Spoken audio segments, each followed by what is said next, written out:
From the Historyogi Podcast, this is Dave. The ongoing pandemic has caused a wave of death, grief, and mourning across the world. But even before COVID 19, Singapore has been dealing with how best to support an aging population as our seniors gradually pass on. Today, we speak to Bernard Chen, who previously worked in the funeral industry and has written extensively about bereavement issues, on what reforms are needed in the local funeral services profession, how we can facilitate conversations around death and feelings of loss, and why he thinks younger people should also be equipped with knowledge on preparing for death. Please note that this episode contains references to suicide. Okay, thanks very much, Bernard, for joining us today. Could you just start by explaining how you became interested in bereavement issues? I studied history at NUS and I did my master's in the UK.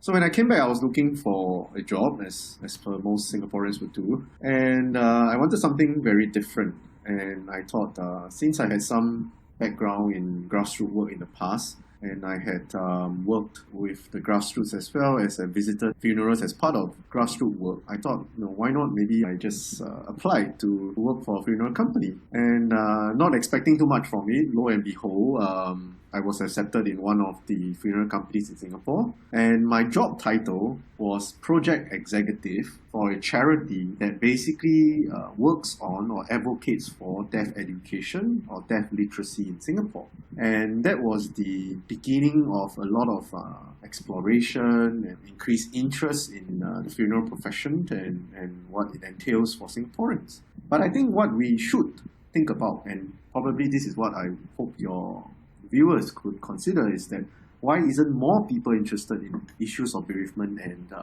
and death in Singapore? Because to us, to the living, death is an abstract concept. It is something that we think, and I think complacently so, that it is far away from us. That this is not the right time to talk about death. This is not the right time to talk about grief. I mean, our parents are still young. They have another 20, 30 years to go. I'm in my mid-30s. Why should someone be talking about this? It doesn't make sense. And I think that's where we are all mistaken. Because whenever you open your social media pages, open up the newspapers, death is always around you. You see so many reports of death of all kinds. Be it the Tanjong Pagar road accident, be it a suicide in the community, or be it the death of a celebrity. Now, what is interesting to me is that, and this is my observation over the years, is that we tend to look at death from a third-person perspective, that it is someone else's problem. For example, my neighbor Sally's dog just passed away yesterday. Oh, did you know that there was a funeral wake downstairs at our house in the HDB estate? So from our point of view, we always look at death from a third-person perspective. We don't look at death from the first-person perspective. My death, my mortality. And this is where, if this little conversation that I am having with you can encourage more people to look at their own mortality, I think this is the right step forward. You've written extensively on your website and to the press on many occasions on reforms to Singapore's funeral industry. Could you elaborate on why this is urgent? I think this is urgent because, number one, the context is well known. Singapore is heading towards a rapidly aging population. You just look at any of the statistics that you read in Parliament or in the newspapers. 1 in 4 Singaporeans will be 65 years and above by 2030. Which is 8 years from now. And in absolute numbers terms, it's 900,000 Singaporeans. That is the context that we are operating in. Secondly, the industry is not regulated. You will be surprised to know that for such a law-abiding society like Singapore, where there are so many regulations and legislation around practically almost everything, there isn't a codified piece of legislation that governs death in Singapore. I'm not sure whether your audience will be surprised by this, but when I first knew about it, I was flabbergasted. Like, why is that the case? So if you looked at our legislation, our statute, the only aspect in which death is regulated is the Public Health Environmental Act, basically governed by the NEA. And that has very specific regulations on the embalming process, and how a funeral parlour should be organised, or the measurements of a funeral parlor, what is allowed and not allowed in a funeral parlor. And all of these aspects have got to do with the regulation and the maintenance of public hygiene. So there's nothing about how death should be seen as a public education. There's nothing to look at how bereavement is a social event. There's nothing in our legislation or in our discourses about bereavement as a part of Ministry of Community and Family and Social Development, and that is where I think it's lacking. And so often than not, if you think about it carefully, at the point of death, we are handing over our loved ones to a stranger, to a complete stranger, and this stranger would advise you and guide you on the premise that this person is qualified. But is that really the case? I would not think so, because anyone, like for example, Dev, you and I, we can set up a funeral company. Your first name and my first name, we come together and just put a funeral directors behind, and then just put a private limited. And here we go. All I need to do is to be able to get some context within the industry to arrange for embalming to be done and arrange for transportation. And there you have it. So who exactly are the people behind the companies that you hire, that you kind of engage to take care of the last rites and the funeral arrangements of your loved ones? It could be your mother, it could be your father, it's someone that is precious to you, yet you're handing over a loved one, someone that is of extreme value and worth to you, to a complete stranger, where you don't even know whether this person is qualified. And for your information, you don't need certification to be a funeral director in Singapore. Anyone can be a funeral director. I can suddenly leave my job today and be a funeral director without any form of registration, certification, or acknowledgement from the authorities. All I need is just a private company, with the only exception of being an embalmer. So an embalmer has to present his credentials while registering with NEA. So again, if you follow my line of thought, you will then realize that when we looked at death in Singapore, it is really very, very narrow from a very public hygiene point of view. That as long as the dead person does not pollute our society, we do not see a need to regulate or to even scrutinize this industry.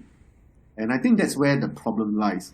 And that's why I have been writing to the press, I have been advocating that we need greater scrutiny of the processes, of the institution, of the companies, of the owners behind death, behind the funeral profession as a whole.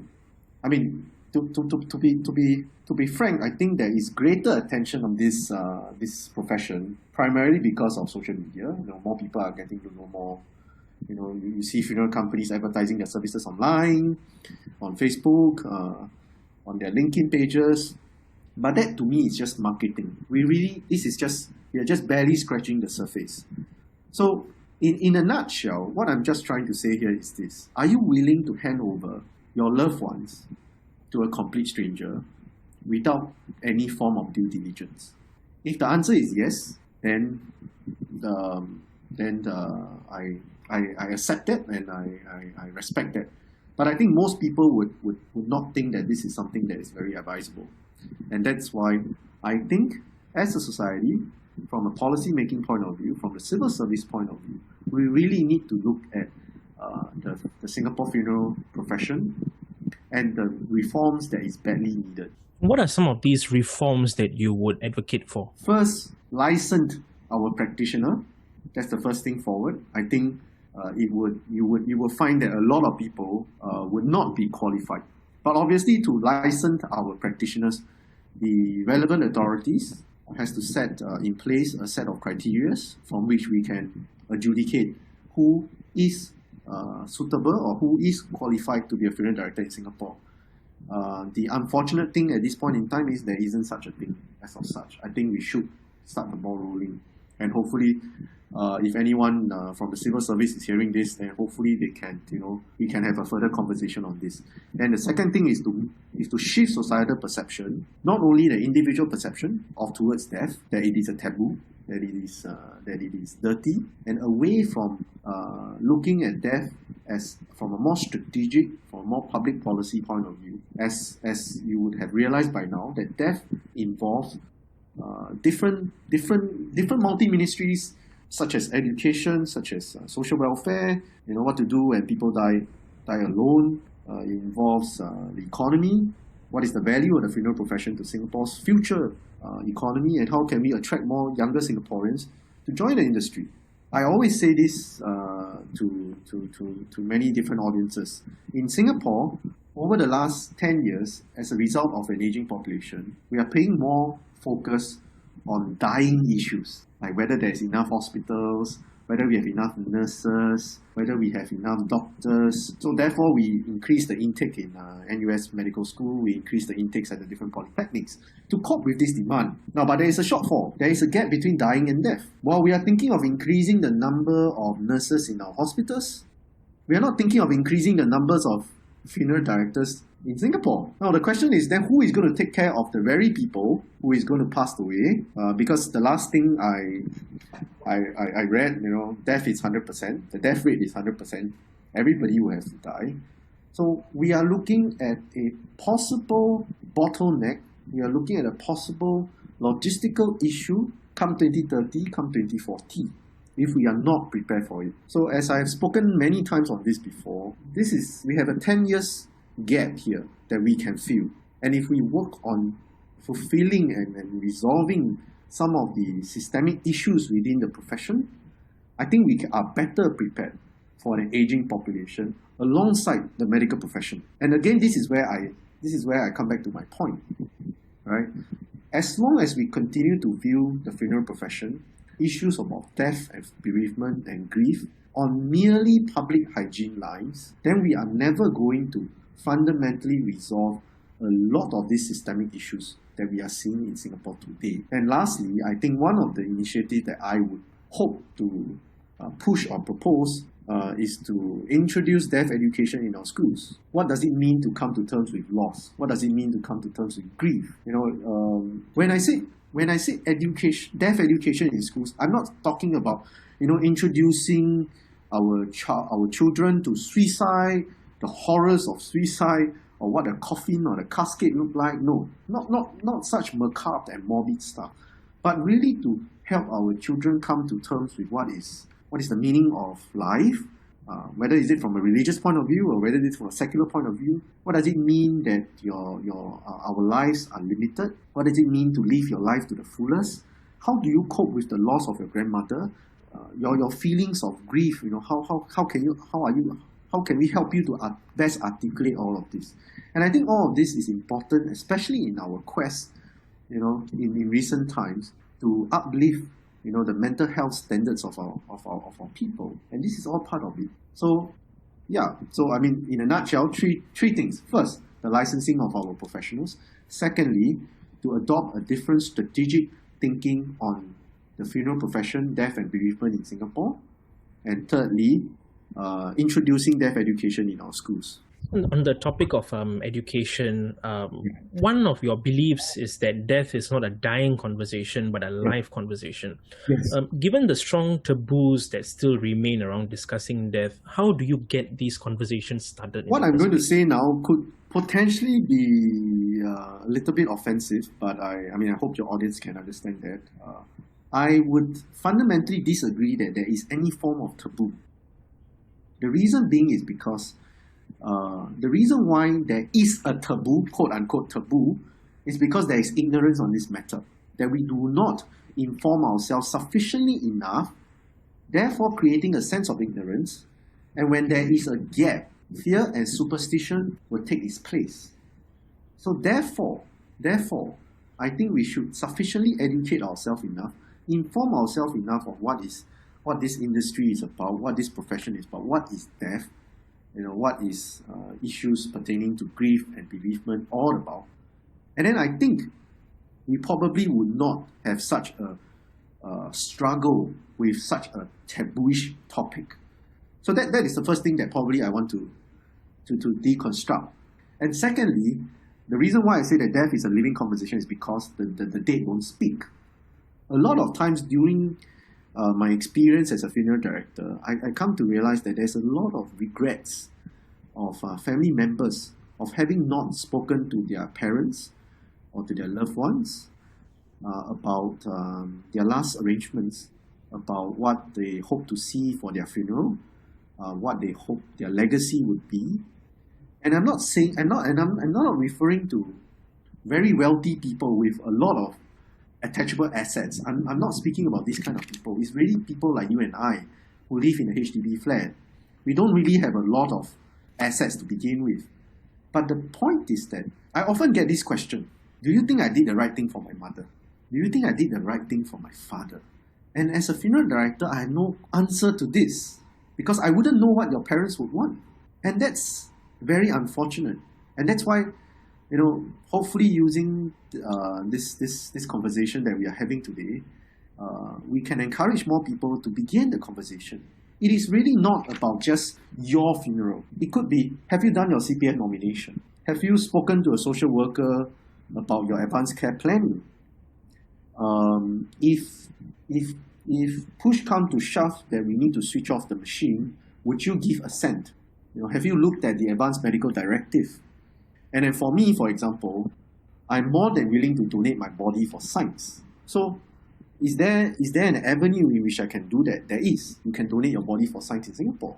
So it's all about this kind of conversation that we should have. So that's a very practical aspect. Now, secondly, regardless of whether you're a son, a daughter, a mother or father to a young person, or whether you're just a husband to a wife or a wife to a husband, what is it that you want your loved one to remember you for? Have you written your own obituary? And I think maybe Dev have read about my own obituary online. I wrote my own obituary before I died. So these are all the things. These are the legacy that I want to leave behind. And I'm telling my loved ones, telling the wider public that this is what I envision my death to be.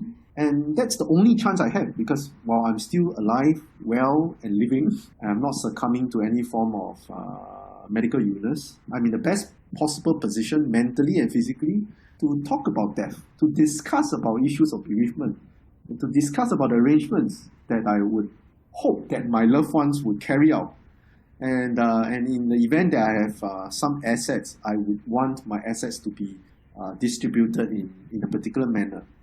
Probably some of them will probably go to charity. So I think when I say that death is a living conversation and not a dead conversation, it is really looking at my legacy, looking at my mortality from a very practical point of view. And I think I would encourage everyone to do so, because there's no better time to talk about death, right? Because whenever you want to bring up the topic, someone in your family, in the room will say, this is not the right time to talk about it, you're still young, this is your birthday, no, this is Chinese New Year, come on, let's not talk about such inauspicious matters during Chinese New Year. So then my question to everyone then would be, when would it be the good time? There would not have been a good time. So you have to make time for it. You have to sit down, deliberately arrange a time with your doctor, arrange a time with your social worker, arrange a time with your loved ones.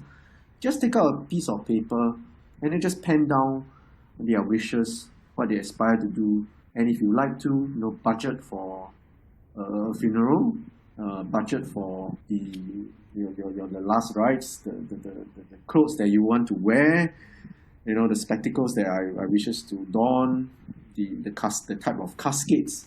If you are already further down this line. But in any case, and in other words, you just have to take a piece of paper and just talk through this with your family members, because there's really no best time to talk about it. You have to talk about it, and the earlier the better. And again, it's also a responsible thing, because then more people would have more time to be mentally prepared for your eventual demise. It makes the whole grieving process a better one, because everybody grieves differently. But I think if there is sufficient preparation and sufficient mental thinking behind this issue, we will be able to come to terms with a loss in a more in a better way, lah. So that's how I would see this issue. I mean, one of the most difficult conversations to have is dealing with the issue of suicide. Yeah, Now, Singapore decriminalized suicide attempts starting from last year. sure. In your opinion, has this at least shifted the way we talk about deaths by suicide? I think from my writings, you may have realized that I always argue that suicide is a far bigger taboo than death, right? Because suicide is sudden. Sudden in the sense that not that death is not sudden. Some deaths are sudden, but suicide as an act, right, fundamentally challenges a lot of our assumption about living. That why would someone take his or her own life? It just does not make sense. For instance, in the last couple of years, most of our deaths, 1/3 of our suicides are young males. So if you take a step back, this group of this community, this group, have a bright future ahead of them. Why would they take their own life? And to be honest, as a practitioner of the industry, it takes a lot of courage to take one's life. So what has brought them to this stage to take their life? So when the eventuality happens, you can almost immediately see darkness and silence over this issue. The immediate family members would not want to talk about it because number one, it could be shameful. Number two, it is not seen as a rational act. Because if someone in my family dies of old age, someone in my family dies of an accident, at least I can rationalize it. At least I can explain it. At least I have an outlet, an avenue to express it. But when it comes to suicide, even if I am a parent of someone who has passed away, I usually would have second thoughts even before sharing this experience with someone. And that is why I say that suicide is a far bigger taboo than death. But having seen the decriminalization of suicide in Singapore, you see greater conversation on this topic, not only in the mainstream press, but also recently there was a group that was set up by bereaved mothers. It's called Please Stay Movement Singapore. I'd encourage your listeners to visit this Facebook page. Please stay, please, as in PLEASE dot STAY, please dot stay movement Singapore. The beautiful thing about this movement or this campaign is that it's set up by a group of bereaved mothers who have lost their child, their young child, very young child, somewhere between the age of 9 to maybe 16, 17, 18. And they want to encourage greater conversation on this issue. And I hope that greater support can be given to this issue. But despite the criminalization of suicide, we are still seeing an increased number of suicides in Singapore. So on average, there are around 400 to 420 suicides or death arising from suicides in Singapore. That means successful cases. Cases that as a result of their act of falling from height or taking poisonous substances, they passed on. And from that, they are recorded as being a suicide. So there are 420 of them, which means that in Singapore, around 1.2 to 1.5 individuals will pass away from suicide every single day. This, for a country like Singapore, is an alarming figure. I will go so far as to say that this is an underestimated figure because attempted suicides are not recorded, or death arising from attempted suicides are not recorded, which means to say that if I fall from height and I fall through a tree and I'm heavily injured, I'm taken to the hospital, and after 2 weeks I passed on. Usually, if you notice, the death certificate will not register suicide as the cause of death, which means that we lose this statistic, we lose this number. So I hope that after we decriminalize suicide, we need to have a more transparent reporting of all suicide-related incidents and death, so that I think the Singapore public would, in a way, for lack of a better word, would be shocked to see the extent of this pandemic in Singapore. So while we are talking about COVID, I go so far as to say that suicide is increasingly becoming a pandemic in Singapore. But until that we have more numbers, more transparent numbers, we may not be able to distill the extent and the severity of mental health problems, of suicidal thoughts that is engulfing our people. And when I say our people, it really refers to not only the younger people, but our elderlies. So there are two main groups of people that we really need to pay very close attention to. The first ones are our young boys and girls. The second ones are elderly people. Very much of many of them are living alone. These are the two main groups. I'm not saying that the rest of the groups are immune to potentially taking their life. They are, right? Because through the course of my work, I have seen expats who have committed suicides. I have seen white-collar individuals who have committed suicide for all sorts of reasons. But I think after the decriminalization of suicide, it is a good move.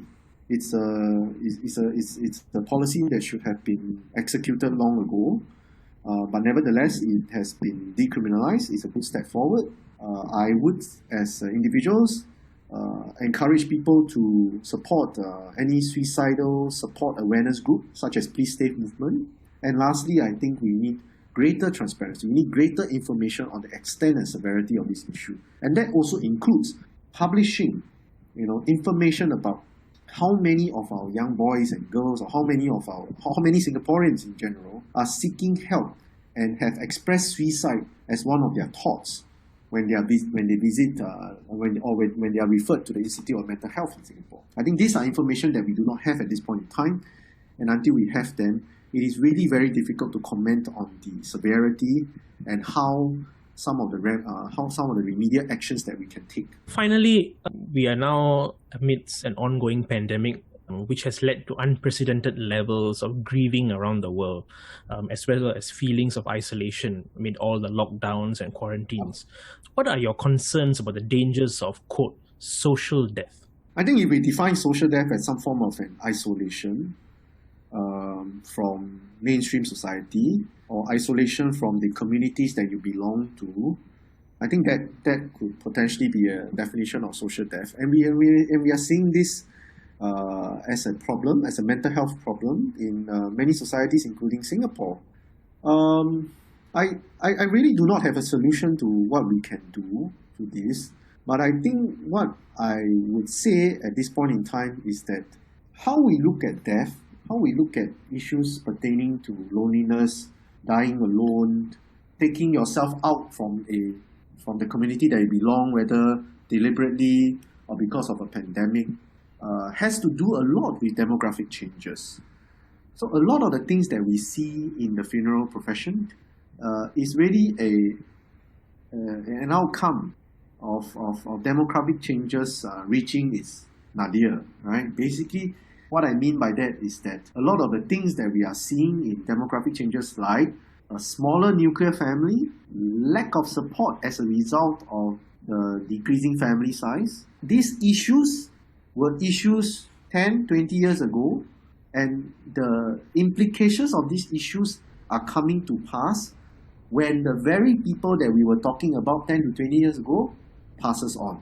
So for instance, because of the pandemic, we have not been able to render a lot of support to elderlies living alone.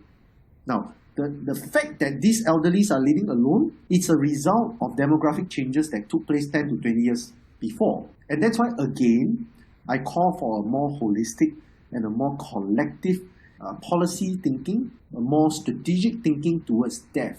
That a lot of the policies that we implement today have implications on death and the funeral industry 20 to 30 years, or basically a generation down the line. And if we were just to look at social death alone, or living alone as a problem, and we're just trying to rectify it as of now, I think we are not addressing the root of the problem. Because the problem does not come about because one fine day you find a group of elderly individuals living alone in a HDB rental flat. Where does all these people come from? Possibly because they are estranged from their family, and they are potentially, most if not all of them, are possibly victims of changing demographic in Singapore, and obviously the growing inequality in Singapore. That's why I said that whenever we look at death and bereavement as from a public policy point of view, we really need to look at it holistically. And that again begets my point that when we looked at an aging population, our conversation, our attitudes, our thinking simply stops at dying. As long as I can give them sufficient resources for retirement, as long as I can give them sufficient resources from a medical point of view, my job is done. I think we have done well for our aging population. And this is a point which as I mentioned earlier today, I beg to differ. Because once you take death out from dying, once you take death out from public policy, then we will see a lot of these issues cropping up once in a while now and then just applying a plaster would not help. We need to look at the root cause and how we can better facilitate the root cause. And that is why in some of my writings, I advocated for the integration of the living with the dead. Just as we need public amenities, essential amenities such as coffee shops and hospitals in our neighborhood, we also need funeral parlors in our neighborhood. Because it takes a village to raise a child, but it also takes a village to take care of bereavement issues and the suicides and the deaths in our community. Until we do so, you will see a lot of unresolved grief arising from this social death. So before death, before their demise, they are isolated from the population. They are dead to society. They are neglected by society. And after death, their loved ones, right? They are unable to articulate their grief. They have no support systems within the community to assist them with their bereavement. So in other words, for lack of a better description, that is a double death, right? Social death in life, right, and unresolved grief in death. And all of this, it does not make for a better quality or higher quality of living. And these are issues that I have been consistently trying to speak up on, trying to advocate, and hopefully, someone out there is listening. And hopefully one day we can work together to bring about greater changes to our bereavement landscape, our funeral landscape, and our death landscape.